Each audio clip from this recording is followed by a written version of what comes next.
क्या आप सोच सकते हैं कि एक डिफेंस डील यानी कि एक डिफेंस एग्रीमेंट जो पाकिस्तान और सऊदी अरबिया के दरमियान हुआ, क्या उस डील से सारे एंटी मुस्लिम मुल्क यानी कि जो मुसलमानों के दुश्मन हैं उसमें खलबली मच गई है? और हाँ, क्या वो एक ऐसी नीचे और गिरी हुई हरकतें कर रही हैं जिसका आप तस्वर नहीं सकते? क्या आप ये सोच सकते हैं कि आवाज का दबाना यानी कि किसी की आवाज को दबाना किस तरह से होता है? क्या ये इत्तेफाक होता है कि जब कोई भी मुसलमान लीडर अक़वाम मुत्तहिदा में यूएन में स्पीच करने के लिए आता है तो माइक उसी की खराब हो जाती है और ऑफ हो जाती है? हाँ, मैं आपको ये बातें सच कह रहा हूँ और आप आज के व्लॉग में जानेंगे किस तरह इंडोनेशियन प्रेसिडेंट जब यूएन में अपनी स्पीच करने आया तो वो स्पीच तब तक तो जारी रही जब तक उसने कुछ मज़ामतें की, कुछ ऐसी बातें की कि भाई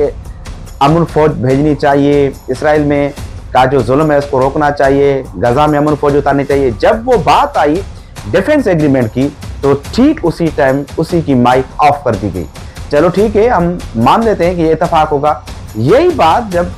तुर्की के प्रेसिडेंट तैयब जब अर्दगान अपनी स्पीच करने आए तो उसी टाइम उसकी माइक को ऑफ कर दिया गया, यानी कि जो उसका ट्रांसलेटर था उसको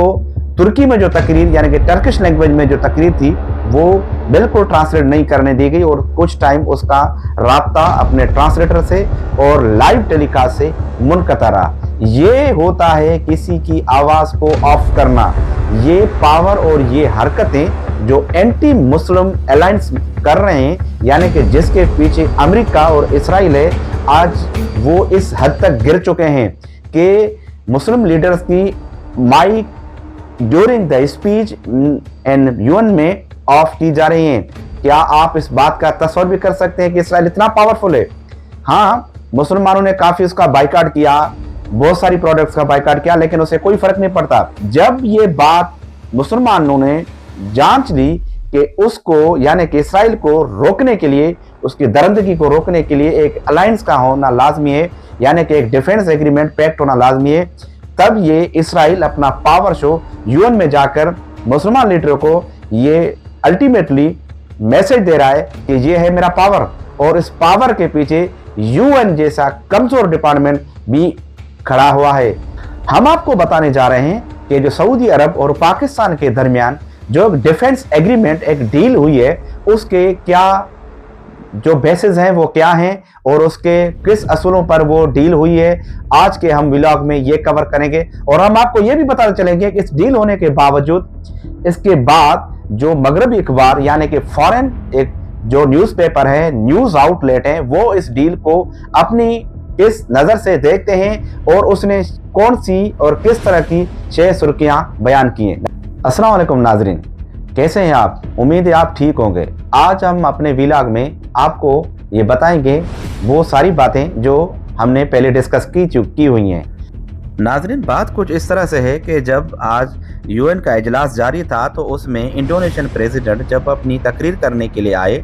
तो उसने अपनी मामूल के मुताबिक तकरीर स्टार्ट की। तो तब तक जब वो मज़म्मतें कर रहे थे तो तब तक तो कोई टेक्निकल इशू या कोई माइक में इशू नहीं आ रहा था। जब उसने डिस्कस करना शुरू किया कि पाकिस्तान और सऊदीया के दरमियान जो डिफेंस एग्रीमेंट हुआ है, इसी तरह सारे मुसलमान मिलकर कोई ऐसा एग्रीमेंट करें या डिफेंस अलायंस बनाएं जिससे इसराइल को मुकम्मल तौर से रोका जा सके और वहाँ पर फौज की रसाई की जाए, तो ऐन उसी वक्त उसका माइक यानी कि काम करना छोड़ गया। तो वहाँ पर बैठे हुए स्टाफ को बताया गया कि ये एक टेक्निकल फॉल्ट है, लेकिन वो टेक्निकल फॉल्ट नहीं था, ये एक मैसेज था जो इंडोनेशियन प्रेसिडेंट को दिया गया इसराइल के यहाँ से। तो जब उसके बाद टर्किश प्रेसिडेंट तैयब रजब अर्दगान भी अपना तकरीर करने के लिए आए तो उसकी तकरीर मामूल के मुताबिक अपनी टर्किश लैंग्वेज में होती है। जब वो कर रहे थे तो उसी के तकरीर के दरमियान एक ऐसा लम्हा आया कि उसका जो कॉन्टेक्ट था अपने ट्रांसलेटर के साथ वो यानी कि डिस्कनेक्ट हो गया। वो ट्रांसलेटर इस बात पर खामोश हो गया कि अब मैं किस चीज़ को ट्रांसलेट करूं, क्योंकि उसको ट्रांसमिशन मिल ही नहीं रही थी। तो उन्हें भी ये बताया गया कि ये एक टेक्निकल फॉल्ट है। अब आप ये बताएं कि ये दोनों टेक्निकल फॉल्ट एक ही टाइम पर मुस्लिम लीडर के के साथ कैसे पेश आते हैं, इसके पीछे आप खुद समझ सकते हैं कि कोई छुपा हुआ मैसेज है जो इसराइल मुस्लिम दुनिया के लीडर्स को दे रहा है। और ये सारी बौखलाहट उसमें तब पैदा हुई है जब मुस्लिम दुनिया में यानी कि मुसलमान मुल्कों ने ये बात समझ ली है कि हमें एक defence strong alliance against Jewish lobby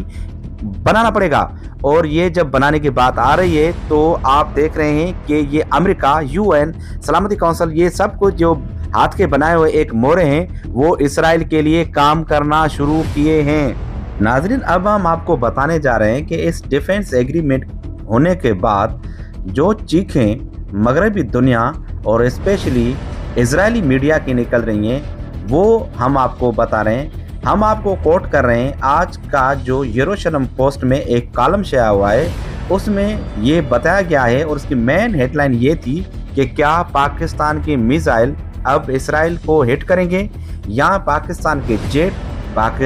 जो हैं वो जैसा कि JF-17 थंडर है वो क्या इसराइल को बराह रास्ता बमबारी करेंगे। क्या इंडिया